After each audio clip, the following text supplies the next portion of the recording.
Hello বন্ধুরা, আশা করছি তোমরা সবাই অনেক ভালো আছো, সুস্থ আছো। আজকের এই ভিডিওটি এতটাই বেশি গুরুত্বপূর্ণ, আপনারা যদি ভিডিওটি শেষ পর্যন্ত দেখেন তাহলে বুঝতে পারবেন ইউটিউবে এরকম ধরনের ভিডিও আপনি এর আগে কোথাও পাননি, আর হয়তো আগামী দিনে পাবেন কিনা জানি না। আজকের এই ভিডিওটি যারা তোমরা ড্রয়িং শিখছো তাদের সঙ্গে সঙ্গে যারা তোমাদের অভিভাবকরা রয়েছেন তাদের জন্য বেশি গুরুত্বপূর্ণ। তোমরা অবশ্যই দেখো, কিন্তু চেষ্টা করো তোমাদের অভিভাবকদের এই ভিডিওটি দেখানোর। এই ভিডিওটিতে আমি চেষ্টা করব বর্তমান সময়ে আর্টিস্ট বা শিল্পী সম্পর্কে যে ধারণা মানুষের মধ্যে রয়েছে সেই ধারণাটিকে কিছুটা মডিফাই করতে, বা যে ভুল ধারণা মানুষের মধ্যে রয়েছে সেই ভুল ধারণাটিকে যাতে কিছুটা হলেও সঠিক ধারণায় প্রবর্তিত করা যায়, আমি সেই চেষ্টাই করব। এবং আমি জানি যে কিছু বিদ্বান ব্যক্তিরা রয়েছেন যারা এসে আমার এই ভিডিওর নিচে হয়তো কমেন্ট করতে পারেন যে আমি বেশি হয়তো বেশিই জানি, হয়তো বেশিই বলছি, কিন্তু তাতে আমার কিছু যায় আসে না। আমার এই ভিডিওর মাধ্যমে যদি অন্তত দুজন ব্যক্তিও বিষয়টাকে বুঝতে পারে এবং তারা যদি সেই মতো কাজ করতে পারে, তাহলে আশা করছি যে তারা অবশ্যই একটা ভালো কিছু এই ভিডিওর মাধ্যমে আজকে পেতে পারে। তো চলো আর বেশি সময় নষ্ট না করে ভিডিওটি শুরু করা যাক। সবার প্রথমেই তোমাদেরকে জানিয়ে রাখি যে এটা আমার পরম সৌভাগ্য যে রাজ্য সরকারের তরফ থেকে, পশ্চিমবঙ্গ রাজ্য সরকারের তরফ থেকে একটা উদ্যোগ নেওয়া হয়েছে, যেখানে এই উদ্যোগটি অ্যাকচুয়ালি গ্রহণ করেছে পশ্চিমবঙ্গ তথ্য সংস্কৃতি যে বিভাগ রয়েছে, সেই চারুকলা একাডেমির তরফ থেকে এই মানে এটা নেওয়া হয়েছে উদ্যোগটি, যে এখানে রাজ্যের বিভিন্ন জেলা থেকে 2 থেকে 3 জন করে আর্টিস্ট নেওয়া হয়েছে। আর্টিস্ট বলতে যারা ছবি আঁকা শেখায় এমন কিছু মানুষদেরকে নেওয়া হয়েছে এবং তাদেরকে ট্রেন্ড করা হয়েছে, যে মানে ট্রেন করার জন্য যে তারা যে ড্রয়িং শেখাচ্ছে বাচ্চাদেরকে তারা আসলে কি সঠিক শেখাচ্ছে না ভুল শেখাচ্ছে, বা তাদের যদি কোনো রকম ভুল থাকে সেটিকে সঠিক করার জন্য একটা খুব অভিনব একটা উদ্যোগ নেওয়া হয়েছে, যেটা যে উদ্যোগটাকে আমি অবশ্যই সাধুবাদ জানাই। তো সেখানে আমাদের উত্তর চব্বিশ পরগনা থেকে আমি এবং আমার পরিচিত আরো একজন চান্স পায়, এবং আমাদের এই জেলা থেকে অ্যাপ্রক্স 3 জন মতো ছিল, এবং বাদ বাকি 5টা জেলা যদি ছেড়ে দিই পশ্চিমবঙ্গের, বাদ বাকি প্রত্যেকটা জেলা থেকে কিন্তু মোট 36 জন মানুষ এসেছিলেন, মানে 36 জন অঙ্কন টিচার এসেছিলেন বিভিন্ন জেলা থেকে। সেখানে সুন্দরবন, দার্জিলিং, তারপরে আলিপুরদুয়ার, এরকম বহু জেলা থেকে কিন্তু, মালদা, এই সমস্ত জেলা থেকে কিন্তু 1 থেকে 2 জন করে এরকম অঙ্কন টিচার এসেছিলেন। এবং আমাদেরকে ট্রেন্ড করার জন্য, মানে কি বলবো এটা মানে খুবই সৌভাগ্যের বিষয় যে যোগেন চৌধুরীর মতো একজন বিখ্যাত আর্টিস্ট, ভারতবর্ষে যিনি বিখ্যাত আর্টিস্ট, আপনারা দেখতে পাচ্ছেন সামনে আমি ছবি দিয়ে দিয়েছি, তার সঙ্গে শুভ প্রসন্ন স্যার রয়েছেন, এছাড়া প্রদীপ মৈত্র স্যার, তার সঙ্গে ইন্ডিয়ান আর্ট কলেজের যিনি অধ্যাপক রয়েছেন পেন্টিং এর সৌমেন্দ্রনাথ স্যার রয়েছেন। তো এমন আরো বহু শিল্পীরা ছিলেন যারা আমাদেরকে ট্রেন করেছেন, আমাদের কোথায় কোথায় কি ভুল হচ্ছে, বা কাজগুলোকে আরো কিভাবে ট্রেন্ড করা যায় তার জন্য তারা স্পেশালি কিন্তু আমাদেরকে 5 দিনের ট্রেনিং দিয়েছে, এবং যার মাধ্যমে আমরা বহু কিছু জেনেছি, বহু কিছু শিখেছি। যে জিনিসগুলো হয়তো জানতাম সেই জিনিসগুলোকে আরো ভালোভাবে জানা হলো, ভারতীয় যে ইতিহাস, আর্টের যে ইতিহাস সেটা সম্পর্কে জানা হলো। এমন বহু কিছু আমরা কিন্তু এই ট্রেনিং এর মাধ্যমে, 5 দিনের যে ওয়ার্কশপটা ছিল সেখানে কিন্তু আমরা ক্যানভাস থেকে শুরু করে ওয়াটার কালার থেকে শুরু করে এভরিথিং, বহু কিছু কিন্তু আমরা এর মধ্যে শিখেছি। আমাদের সকাল 6টা থেকে, মানে সরি, সকাল মোটামুটি 9টা থেকে 10টার মধ্যে আমাদের সেশন শুরু হয়ে যেত, আর মোটামুটি রাত 9টা পর্যন্ত, 9টা থেকে 9:30 পর্যন্ত কিন্তু আমাদের সেশন চলতো, সবকিছু মিলিয়ে মিশিয়ে। হ্যাঁ, এর মধ্যে কিন্তু আমাদের সেইভাবে কিন্তু আমরা যে 1 ঘন্টা ছুটি পেলাম এমনটা কিন্তু হতো না আমাদের, মানে শুধুমাত্র খাওয়ার সময়টুকু ছাড়া বাদ বাকি সময়টা কিন্তু আমাদের এই ট্রেনিং এর মধ্যে দিয়ে যেতে হয়েছে। এবং এরকম একটা উদ্যোগ কিন্তু এই প্রথমবার নেওয়া হয়েছে, যেখানে টিচার্সদেরকেও ট্রেনিং করানো হয়েছে। এবার এখানে আমরা প্রথমে একটু অভিজ্ঞতা বলি, আর তারপরে আমি অভিভাবকদের কেন এখানে মানে এই ভিডিওটি দেখতে বলেছি সেটাও আপনারা বুঝতে পারবেন। কিছুক্ষণ একটুখানি ধৈর্য ধরে বসুন, আমি তার আগে দেখাই যে আমরা যেখানে গেছিলাম সেই জায়গাগুলোকে একটুখানি দেখাই, তাহলে আপনারা বুঝতে পারবেন। তো আগে একটু ভিডিওটা দেখে নিন, আমি ছোট্ট একটা ভিডিও ক্লিপ করেছি, সেটাকে একটু দেখে নিন, তারপর আমি মেন বিষয়ে আসছি। 5 দিনের এই ট্রেনিং প্রোগ্রামে আমরা ছিলাম রবীন্দ্র ওকাকরা ভবনে এবং সেখান থেকে প্রতিদিন সরকারি খরচায় আমাদেরকে কিন্তু ঠিক এইভাবে নিয়ে যাওয়া হতো গগনেন্দ্র প্রদর্শনশালাতে, যেখানে আমাদের ট্রেনিংটি হতো। তারই এক ঝলক তোমাদেরকে আমি দেখাতে চাইব। তোমরা দেখতে পারছো যে আমরা কিন্তু দেখো গগনেন্দ্র প্রদর্শনশালার ঠিক পাশেই কিন্তু আমরা এখন রয়েছি। এই জায়গাটি কিন্তু নন্দনের ঠিক পাশেই রয়েছে। তোমরা অনেকে শিশির মঞ্চের নাম শুনেছ, ঠিক তার পাশে বা পেছনের জায়গা এটি। তো দেখো এই যে পাশে যে বিল্ডিংটি দেখতে পাচ্ছ এটাই কিন্তু নন্দন। তো এখানেই কিন্তু নন্দনের পাশেই গগনেন্দ্র প্রদর্শনশালাতেই কিন্তু আমাদের ট্রেনিং প্রোগ্রামটি হয়েছিল। তোমরা দেখতে পাচ্ছ যে কত সুন্দর এই জায়গাটি। সামনেই দেখো তোমরা দেখতে পাচ্ছ চারুকলা ভবন।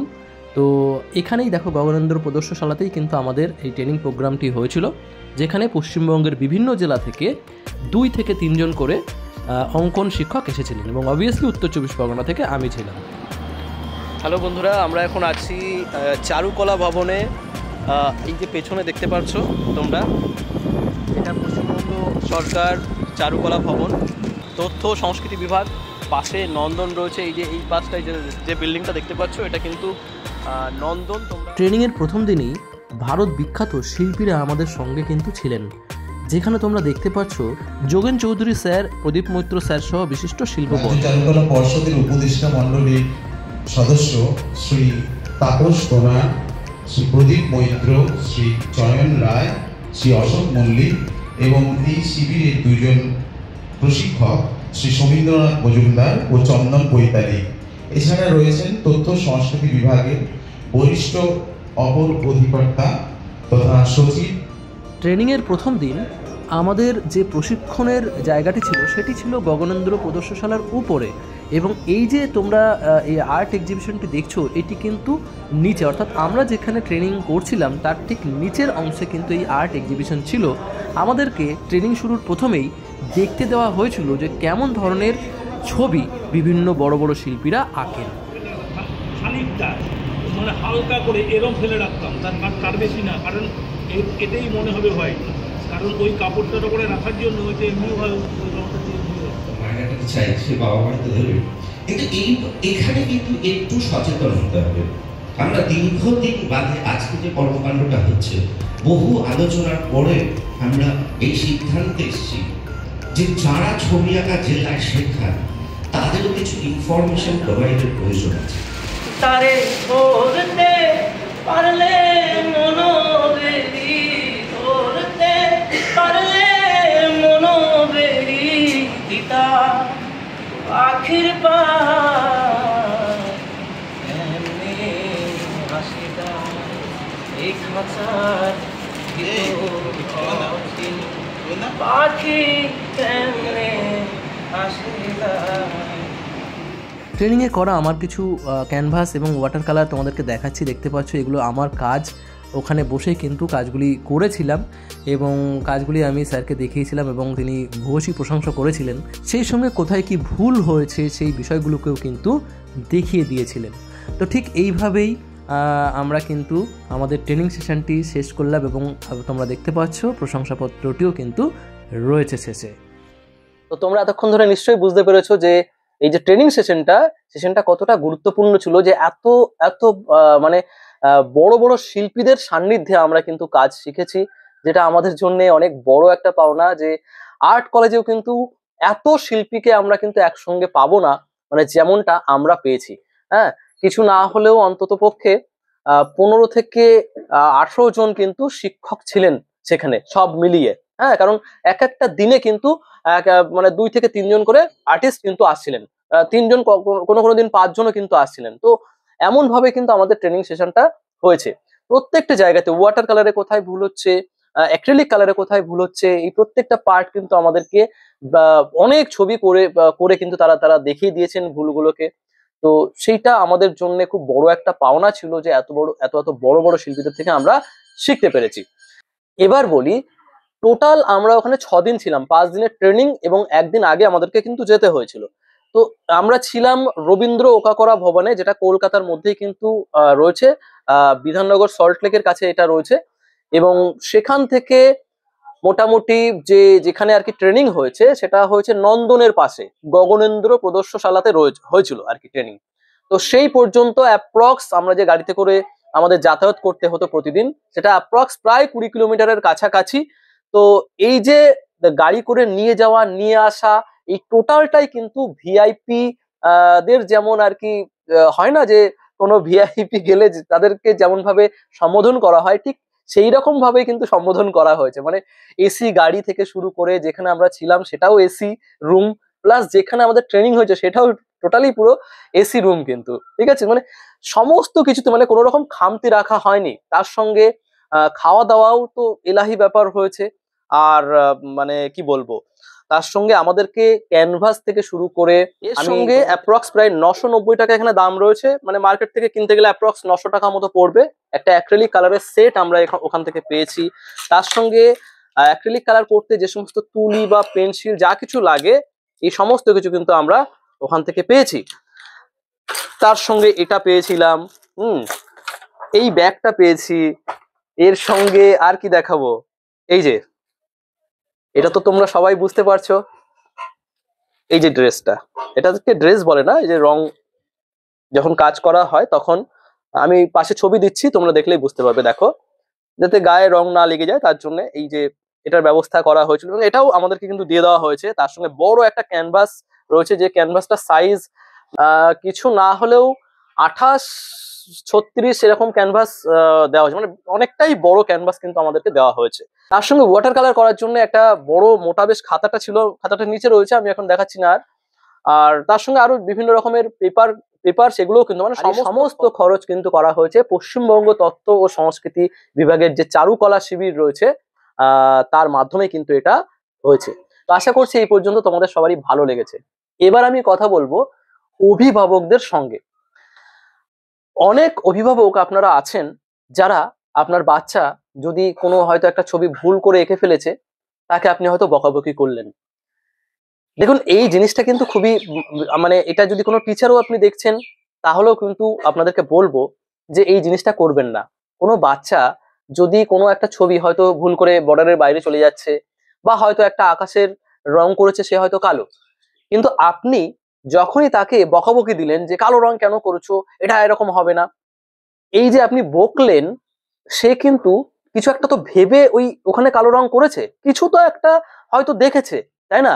ও কিন্তু দেখে আকাশের রং নীল, কিন্তু কখনো না কখনো হয়তো ও দেখেছে যে আকাশের রং হয়তো কালো হতে পারে, হয়তো কোনো সময় হয়তো মেঘ ছিল তখন হয়তো দেখেছে আকাশের রং কালো, তো সেইটা চিন্তা করে হয়তো সে ওখানে কালো রং করেছে। মানে ওকে ভেবেছে কিছু একটা, আর যদি নাও দেখে থাকে তাও কিছু তো একটা ভেবেছে, ভেবেই তো করেছে, সেখানে নিজের মতো করে আঁকছে। এটাই তো আর্ট। তাকে আপনি কি শেখাবেন? একটা ছোট্ট বাচ্চা, তাকে আপনি কি শেখাতে যাচ্ছেন? যখনই তাকে আপনি কিছু শেখাতে যাবেন সে কিন্তু লিমিটেড হয়ে গেল। বিশেষ করে গার্জেনরা এটা অনেকেই করেন, আমার অনেক স্টুডেন্টের গার্জেনরা কিন্তু এমনটা করতো, অনেককে কিন্তু বারণ করেছি। তো ছোটদেরকে তাদের মতো করে আঁকতে দিতে হবে, তারা নিজেরা চিন্তা করে আঁকুক, ভেবে আঁকার চেষ্টা করুক। আমরা যখনই তাদেরকে লিমিটেড করে দেব না, মানে যখনই তাদেরকে আমরা ভাবা বন্ধ করে দেব, তারা কিন্তু আর ভাবতে পারবে না। তখন কিন্তু ওই একটা ভয় কাজ করবে যে আমি যদি কিছু ভেবে করতে যাই তখন আমার টিচার বা আমার যে গার্জেন রয়েছে সে এসে আমাকে বকবে। এইটা আমরা কিন্তু তাদের ক্ষতি করছি, তাদের কিন্তু আমরা ভালো কোনোভাবেই করছি না। এবং ট্রেনিং এ আমাদের এই জিনিসটা কিন্তু বারবার করে বলা হয়েছে যে একটা বাচ্চাকে অনেক বেশি কিছু শেখানোর দরকার নেই। হ্যাঁ, খুব সিম্পল বিষয় কিছু আমরা তো গাইড তো স্বাভাবিক আমাদের করতে হবে, সেটা আলাদা বিষয়। কিন্তু তাদের একটা ছবি সে করলো, সেটাকে পুরোপুরি কেটে দিলাম একদম হলো না, এমনটা যদি আমি বলি তাহলে আমি তার কিন্তু ক্ষতি করলাম, তার ভাবনার জায়গাটাকে কিন্তু আঘাত করলাম। বোঝা যাচ্ছে? হতে পারে এই যে কিছুদিন আগে এই রবিবারে আমি ক্লাস নিচ্ছিলাম, সেখানে একটা বাচ্চা খুবই ছোট, মানে খুবই মানে হাসতে খেলতে খেলতে সে ছবি করে আর কি, ঠিক আছে। এবং রবিবার হলেই মোটামুটি এখানে আসার জন্য সে একেবারে বাড়িতে নাকি উথাল পাতাল করে দেয় এটা ওর মা বলে এসে। তো সে তাকে আঙুর ফল করতে দেওয়া হয়েছে, তো সে আঙুর ফল করেছে, করে সেখানে কি করেছে জানেন? কালো রং করে দিয়েছে, পুরো কালো। হ্যাঁ, এবার যখন আমি তার খাতাটা দেখলাম, আমি বলছি তুমি কালো রং করেছো, এটা কি তুমি দেখেছো? হ্যাঁ, তখন সে বলছে যে হ্যাঁ, কালো যে আঙুরগুলো হয় সেই আঙুরগুলো খুব খেতে মিষ্টি। তার মানে একবার ভেবে দেখুন তার চিন্তা ভাবনাটা, কালো ও কিন্তু সবুজ আঙুরটাও দেখছে, কিন্তু কালো আঙুরটা একটু মিষ্টি বলে ও কালো রং করে দিয়েছে। এখন কালো রঙের ভিতরেও যে কিছুটা লালের ছিটাফোঁটা রয়েছে সেই বিষয়টা তো আছে, কিন্তু ও ছোট মাথায় তো সেটা ঢুকবে না, ঠিক কি না? এই জায়গাটাতে আমরা ভুল করি। আমরা হয়তো বকাবকি দিলাম যে এই কি করেছো তুমি, মুছে দাও, এটা হয়নি। এই জিনিসটা করা যাবে না। সে তো সে সে ওইটা করে নিয়ে এসেছে, সে নিজে থেকেই করে নিয়ে এসেছে, কিন্তু আমি তাকে কিন্তু দেখাইনি, রং আমি দেখাইনি, সে নিজে থেকেই করে নিয়ে এসেছে। তার মানে কি ও তো ভেবে করেছে, ওটা কালো আঙুর দেখেছে তার জন্য করেছে। ওরা যেটা দেখছে সেটাই তো করছে, ঠিক কি না? এবার এই করার মধ্যে কিছুটা হয়তো ভুল ভ্রান্তি থাকবে, তাতে কোনো সমস্যা নেই, হয়তো কালার বাইরে বেরিয়ে যাচ্ছে, এটা বয়সের সাথে সাথে ঠিক হয়ে যাবে। এখন আমরা যদি অভিভাবক হয়ে আমি যদি তাকে বকাঝকা করি, বা আপনি যদি তার গার্জেন হয়ে, তার মা বা বাবা আপনি যাই হন না কেন, আপনি যদি তাকে বকাবকি করেন, ও কিন্তু লিমিটেড হয়ে যাবে, ও কিন্তু আর ভাবতে চাইবে না। আর এই কারণেই দেখবেন বর্তমান সময়ে ম্যাক্সিমাম ছাত্রছাত্রীরা তারা কিছু একটা হলেই তারা ফোন দেখে আঁকার চেষ্টা করে। যে কোনো কিছু, স্কুল থেকে একটা কিছু দিয়েছে সাবজেক্ট, এটা এঁকে নিয়ে আসো, তো কোনো কিছু পাচ্ছে না, চলো ফোন দেখে করে নিই। আর এই ফোন দেখে কিন্তু সব থেকে বেশি ক্ষতি আমরা বাচ্চাদেরকে কিন্তু করে দিচ্ছি। আমরা করছি বলতে বাচ্চারা নিজেরাও তো ওটাই শিখছে। হ্যাঁ, কারণ আমরা তাদেরকে ভাবতেই শেখাই না। ছবি একটু খারাপ হতে পারে, কিন্তু তাদেরকে ভাবতে শেখান, গল্প করুন তাদের সঙ্গে, বা কোথাও হয়তো মার্কেটে গেছে, সেখানে তাদেরকে ভাবতে শেখান যে এখানে তুমি কি দেখছো, সেটাকে তুমি বাড়িতে গিয়ে করবে নিজের মতো করে। এইভাবে ভাবতে শেখান, তাহলে দেখবেন আপনার বাচ্চা ভাবতে পারবে। এবং তাদেরকে যদি আপনি অভয় দেন, তাহলে তারাই দেখবেন যে কিছু না কিছু একটা করে দেখবেন তার ভিতর থেকেই নতুনত্ব কিছু একটা থাকবে, বেরিয়ে আসবে, যেটা হয়তো আপনিও কল্পনা করেননি, তাই না? তো এই জিনিসটা কিন্তু আমরা শিখেছি, এবং আমরাও, মানে আমি পার্সোনালি আমি সবাইকে বলবো যে এটা সবাই আপনারা ফলো করুন, যে বাচ্চাদেরকে অনেক বেশি শেখাতে যাবেন না, ওদের উপরেই ছেড়ে দিন। কিছুটা গাইড করবেন, ঠিক আছে, ওরা একটা ভুল করেছে, আপনার যদি মনে হচ্ছে এটা ভুল হয়েছে, ঠিক আছে, তাকে আপনি প্রশংসা করুন। প্রশংসা করার পর তাকে আপনি বলতে পারেন যে তুমি তো এটা এইভাবে ভেবে দেখো তো একটু, এইভাবে ভেবে এইভাবে একটু করে দেখো তো কেমন লাগছে। তাহলে তার ভাবনা জায়গাটা আঘাত হলো না, সে ভাবলো যে ঠিক আছে আরেকভাবে করে দেখি, সমস্যা তো নেই। বুঝতে পেরেছেন? এইভাবে তাদেরকে কিন্তু শেখানো যেতে পারে। এবং এটা শুধু আমি আমার এই ট্রেনিং থেকে নিয়েছি এমনটা না, এই এই জিনিসটা আমি কিন্তু অনেক আগে থেকে ফলো করি। আমি নিজে বাচ্চাদের সঙ্গে মোটামুটি 2000 তখন কত হবে, 2012 হবে আই থিঙ্ক, 2012 থেকে আমি বাচ্চাদের সঙ্গে কিন্তু আর্টের সাথে কিন্তু যুক্ত, মানে বাচ্চাদের সঙ্গে। তার আগে থেকে তো আমি শিখতাম, আমি ক্লাস 4 থেকে শিখেছি। তো 2012 সাল আমার যখন উচ্চ মাধ্যমিক যখন শেষ হচ্ছে, সেই সময় থেকে কিন্তু আমি মানে ড্রয়িং স্কুলের সঙ্গে কিন্তু পুরোপুরি যুক্ত হয়ে গেছি। তো তখন থেকে আজকে 2025 সাল চলছে, তো 10-12 বছরের উপরে হয়ে গেছে। তো এই বাচ্চাদের সাথে মিশে মিশে তাদের কিন্তু তাদের সঙ্গে একটা সাইকোলজিক্যাল একটা মানে কি বলে, মানে একটা উম, একটা কথাবার্তা কিন্তু হয়, সাইকোলজিক্যাল একটা ব্যাপারে কিন্তু বুঝতে পারি যে এই বাচ্চাটা এইটা বলতে চাইছে। অনেক বাচ্চা মানে যখন এখানে এসে ছবি করে তারা খুব আনন্দের সাথে করে। হ্যাঁ, কেন করে? কারণ তাদেরকে সেই অভয়টা কিন্তু দিয়ে রেখেছি। তাদেরকে আমি বলি না এটা বাজে হয়ে গেছে, মুছে ফেলো পুরো, এমনটা কিন্তু বলি না। তাদেরকে বলি যে ভালো হয়েছে, এইভাবে করলে এটা হয়তো আরো ভালো হতে পারতো, সেটা ট্রাই করো। বাচ্চাকে ভাবাতে শেখাতে হবে। এখানে অনেক গার্জেনরা রয়েছেন যারা ছেলে হয়তো দেওয়ালে ছবি আঁকছে, তো তাকে গিয়ে বকাঝকি করছেন আপনারা। দেওয়ালে ছবি আঁকছে, সমস্যাটা কোথায়? কাগজ মেরে দিন দেওয়ালে, সিম্পল, দেওয়ালে কাগজ দিয়ে দিন, নিচে ফ্লোরে কাগজ দিয়ে দিন, যেখানে ছবি আঁকছে আঁকুক না, তাতে সমস্যাটা কোথায়? একটা কথা আপনাদেরকে বলি, দেখুন আগেকার দিনে যখন আহ আপনার যে যখন মানুষ ছবি আঁকতো, সবার প্রথম মানুষ কোথায় ছবি এঁকেছিল? গুহায় না? আমরা ইতিহাসে পড়েছি না গুহা চিত্র? তো গুহায় তো মানুষের প্রথম ছবি, গুহায় এঁকেছে মানুষ। তাহলে আজকে যে বাচ্চাটা জন্ম নিচ্ছে সেও তো সেই গুহা মানুষের মতোই, তো প্রথম তার চিন্তা ভাবনা তো ওরকমই থাকবে, ঠিক না? তা সে কি করবে? সে যখন যেখানে দেখছে দেওয়াল, সেটাই তার কাছে গুহা মনে হচ্ছে, আর ওই গুহা মনে হচ্ছে বলে ও কি ওখানে গিয়ে ছবি আঁকছে। তাই না? তো এটাতে টেনশন করার কিছু নেই। আমরাই তো বরঞ্চ তাদেরকে খাতায় টেনে নিয়ে এসে বসাচ্ছি, আমরাই তো ভুল করছি প্রথম দিকে, তাই না? তো দেওয়ালে আঁকছে মানে এখানে এখানে সমস্যা হওয়ার কিছু নেই, চিন্তা করার কিছু নেই, এটা তো ভালো বিষয়। আপনি কাগজ মেরে দিন দেওয়ালে, আঁকুক না, কত আঁকবে?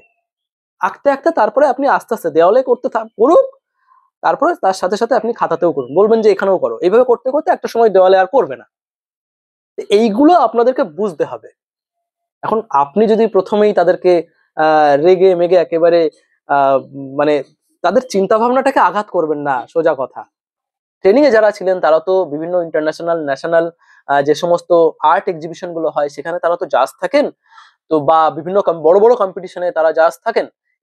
ওরা বলছে যে আমরা এত জায়গাতে কম্পিটিশন দেখি, তো বিভিন্ন জায়গাতে দেখি যে প্রায় সবাই একই রকমই কিন্তু কাজ করছে, কোনো চেঞ্জ নেই। তার মানে কি কপি কাজ হচ্ছে, সমস্ত জায়গা থেকে দেখছে করছে দেখছে করছে, নিজের ভাবনা থেকে কিছু কিন্তু বেরোতে মানে বার করতে পারছে না। তা বলছে এই কপি কাজ করে যারা আমাদের সামনে খাতা নিয়ে আসে তারা যত ভালোই কাজ করুক না কেন তাদের ছবিগুলো প্রথমেই রিজেক্ট হয়ে যায়। কারণটা কি? কারণটা ওই যে বললাম, কপি কাজ করে কিন্তু কোনো লাভ নেই। হ্যাঁ, আপনার বাচ্চা হয়তো গ্রামের কম্পিটিশনে ফার্স্ট হতে পারে, কারণ সেখানে হতে পারে, আমি কাউকে অসম্মান করছি না, হতে পারে যে এমন কেউ হয়তো জাজ রয়েছেন, হয়তো ক্লাবের কোনো সেক্রেটারি হয়তো জাজ রয়েছে, তো সেখানে তার চোখে যেটা ভালো লাগছে সে হয়তো ভালো দিয়ে দিল। কিন্তু সেখানে কি একজন মানে এমন কেউ রয়েছেন যিনি হয়তো খুব বড় লেভেলে রয়েছেন, বড় কোনো একটা সংস্থার সাথে, বা বড় কোনো আর্টিস্ট, বা হয়তো আর্ট কলেজ থেকে পাশ করে এসেছেন, এমন কেউ কি আছে, বা কোনো একটা প্রাইভেট সেক্টর থেকেও সে পাশ করে এসেছেন, হ্যাঁ, বড় কোনো জায়গা থেকে এমন কি কেউ আছেন যিনি জাজ করছেন? তো এই জায়গাগুলোতে যদি আপনার বাচ্চা ফার্স্ট বা সেকেন্ড বা থার্ড হোক না কেন, তাতে কিছু যায় আসবে বলুন? যখনই ও কোনো বড় লেভেলে যাবে তখনই গিয়ে কিন্তু বা মানে সে কিন্তু সমস্যায় পড়ে যাবে। এই কারণে প্রথম থেকে শেখাতে হবে যে ছবি যদি একটু দেখতে খারাপও হয় তাতে কিছু সমস্যা নেই, কিন্তু ছবির যে বিষয়বস্তু, মানে কেউ মানে ছবি যে কিছু বলতে চাইছে সেইটাকে কিন্তু আমাদেরকে ফুটিয়ে তুলতে হবে। মানে ছবির মাধ্যমে, যেমন একজন গায়ক কি করে, সে তার গানের মাধ্যমে তার নিজের মনের ভাবটা কিন্তু প্রকাশ করে, ঠিক না? আমার কথার সঙ্গে অনেকেই হয়তো আপনারা রিলেট করতে পারছেন। ভিডিও হয়তো একটু বড় হচ্ছে, বাট আরো একটু বড় হোক, আপনারা একটু শুনে যান আজকের এই ভিডিওটা। আমি বারবার করে বলছি, অভিভাবকরা বিশেষ করে আজকের এই ভিডিওটা দেখুন, আপনাদের কাজে লাগবে। যদি আপনাদের বাচ্চাদেরকে এইভাবে তৈরি করতে পারেন, কাজে লাগবে। হয়তো এইভাবে কেউ হয়তো আপনাদেরকে বলবে না, কারণ আজকের দিনে যেটা চলছে সেটা হচ্ছে যে লোক দেখানো, যে অনেক বেশি সুন্দর দেখাতে হবে তাহলেই হয়তো ছবিটা হয়তো ছবি। কিন্তু আসলে যারা এত বড় বড় শিল্পীরা যারা ওখানে আমাদেরকে ট্রেনিং করালেন, তারা বললেন যে অনেক বেশি সুন্দর ছবি থেকে বেটার হয়তো কিছুটা মানে মানে কিছুটা খারাপ গেছে, কিন্তু তার মধ্যে সে কিছু বোঝাতে চাইছে, তার একটা ইউনিক কোন একটা চিন্তাধারা ওই ছবির মধ্যে হয়তো আছে, সেই ছবিগুলোকে কিন্তু ফার্স্ট সেকেন্ড থার্ডের ভিতরে করানো হয়। এই জন্য অনেক জায়গাতে দেখবেন যে অনেক ছাত্রছাত্রীরা একটু খারাপ এঁকেও তারা হয়তো ফার্স্ট সেকেন্ড থার্ড হয়ে যায়। আবার যারা তুলনামূলক ভালো আঁকে তাদের ছবিটা হয়তো ফার্স্ট সেকেন্ডকে 10 জনের ভিতরেও আসে না। কারণটা কি? কারণটা হচ্ছে হয়তো ভালো এঁকেছে কিন্তু টোটালি ডিটো কপি করে দিয়েছে। বুঝতে পেরেছেন? এই জায়গাগুলোকে কিন্তু আমাদেরকে বোঝাতে হবে, আর এই জন্যই ভাবনাটা দরকার। ঠিক আছে, ভিডিও শেষ করার আগে আমি কয়েকটি বিষয় আপনাদেরকে দেখাতে চাই। এবার আমাদের ওখানে যারা ছিলেন, বড় বড় যারা শিল্পীরা ছিলেন, তাদের থেকে আমি কিছু ছবি আমার খাতায় আঁকিয়ে আমি সই করে নিয়েছি তাদের থেকে। হ্যাঁ, মানে ভালোবেসেই তারা সিগনেচার সহ তাদের ছবি আমার খাতায় এঁকে দিয়েছেন। আমি তাদের ছবিগুলো আপনাদেরকে দেখাচ্ছি। এই যে ছবিটা তোমরা দেখতে পাচ্ছ, দেখো এই ছবিটা দেখে কি মনে হচ্ছে? মনে হচ্ছে যেন যে কেউ পারবে, তাই না? সিম্পল একটা ছবি, যে কেউ পারবে। কিন্তু এই ছবিটি যিনি এঁকেছেন, দেখো দেখো ছবিটা দেখে কি মনে হচ্ছে? গ্রামার সবই ভুল, তাই না? মনে হচ্ছে না একটা বাচ্চাও পারবে এটা করতে। কিন্তু এই ছবিটি যিনি এঁকেছেন তার এক একটা ছবি লক্ষ লক্ষ টাকায় বিক্রি হয়। বোঝা যাচ্ছে ওখানে যারা বড় বড় শিল্পীরা ছিলেন তাদের ছবি কিন্তু এটা। এবার তুমি কি বলবে, বা এবার আপনি কি বলবেন? এই ছবিটা তো ভালো দেখতে হয়নি, কিন্তু আপনি কি বলবেন? আপনি বলবেন যে আবার কি, এগুলো কি শিল্প নাকি? এটাই শিল্প। বুঝতে পারছেন? চলুন আর একটা ছবি দেখাই। ওনার নাম প্রদীপ মৈত্র স্যার, যিনি ওয়াটার কালারে মানে বিখ্যাত। আমাদের পশ্চিমবঙ্গ সহ ভারতবর্ষ তথা বিদেশেও কিন্তু উনি একজন বিখ্যাত আর্টিস্ট বা বিখ্যাত শিল্পী, যার ছবি এরকম লক্ষ লক্ষ টাকায় বিক্রি হয়। তো তিনি তার একটা সিগনেচার করতে বলেছে, তো তিনি এই ছবিটি করেছেন। এই ছবিটিও দেখে কিন্তু অনেকেরই মনে হতে পারে যে আবার কি, এটা তো সবাই পারবে, তাই না? আমি তোমাদেরকে আরো একটা ছবি দেখাচ্ছি। দেখো এই ছবিটা দেখে তোমরা কি বুঝতে পারছো? এটা অবশ্যই মহাদেবের ছবি, তাই না? কিন্তু দেখো এই ছবিটার মধ্যেও দেখো ইউনিকনেস রয়েছে, ঠিক কিনা?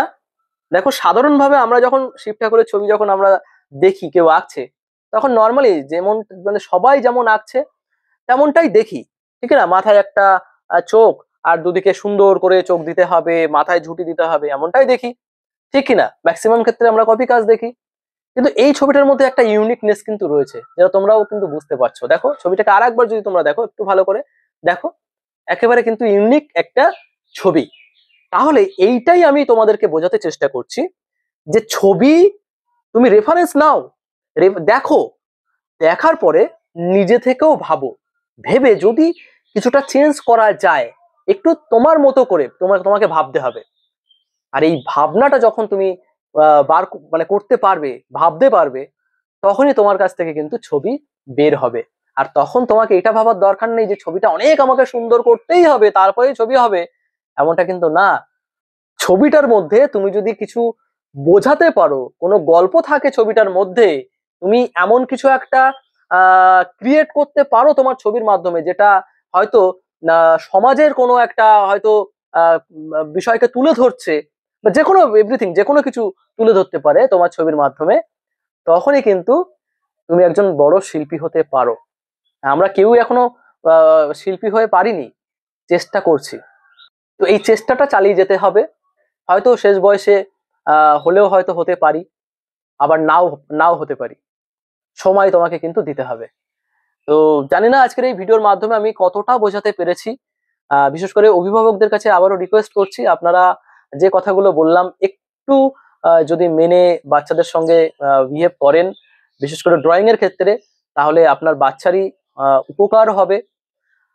এটুকুই বলবো। আর ভিডিও অনেক বড় হয়ে গেছে, আমি আর ভিডিও লম্বা করতে চাইছি না। সবার কাছে রিকোয়েস্ট করব, যদি তোমাদের এতদূর পর্যন্ত কিছু তোমরা শিখে থেকেছো ভিডিওর মাধ্যমে, বা নতুন কিছু জানতে পেরেছো, বা একটা দিশা যদি তুমি দেখতে পেরেছো, অবশ্যই তোমার মতামত কমেন্টের মাধ্যমে জানিও। তোমাদের মতামত কিন্তু অনেক অনেক গুরুত্বপূর্ণ আমার কাছে। আমি সবারই কমেন্ট কিন্তু আমি দেখি, এবং চেষ্টা করি যে কমেন্টগুলো আমার সামনে আসে আমি সবার রিপ্লাই দেওয়ারও কিন্তু চেষ্টা করি। আজকের ভিডিও হয়তো আমার এই চ্যানেলের মানে ভিডিওর ক্ষেত্রে হয়তো অনেক লম্বা ভিডিও বা সব থেকে বড় ভিডিও, কারণ এত বড় ভিডিও আমি এর আগে কিন্তু করিনি। হয়তো লাইভ ভিডিওতে রয়েছে, কিন্তু ভিডিওতে এত বড় ভিডিও আমি কিন্তু করিনি। তো ভিডিও করতে অনেক সময় লেগে গেছে। তো তোমরা সবাই কমেন্ট করো, আমাকে জানিও তোমাদের মতামত কেমন লাগলো, ভালো বা খারাপ, বা তোমার কোন জায়গাটা বুঝতে অসুবিধা হয়েছে, বা তুমি নতুন কিছু জানতে চাইছো কিনা, সবগুলো কিন্তু কমেন্টের মাধ্যমে জানাতে পারো। আজ এই পর্যন্তই থাকবে, তোমাদের সঙ্গে দেখা হচ্ছে পরবর্তী ভিডিওতে। সবাই তোমরা ভালো থেকো, সুস্থ থেকো, আর নিজের খেয়াল রেখো। বাই।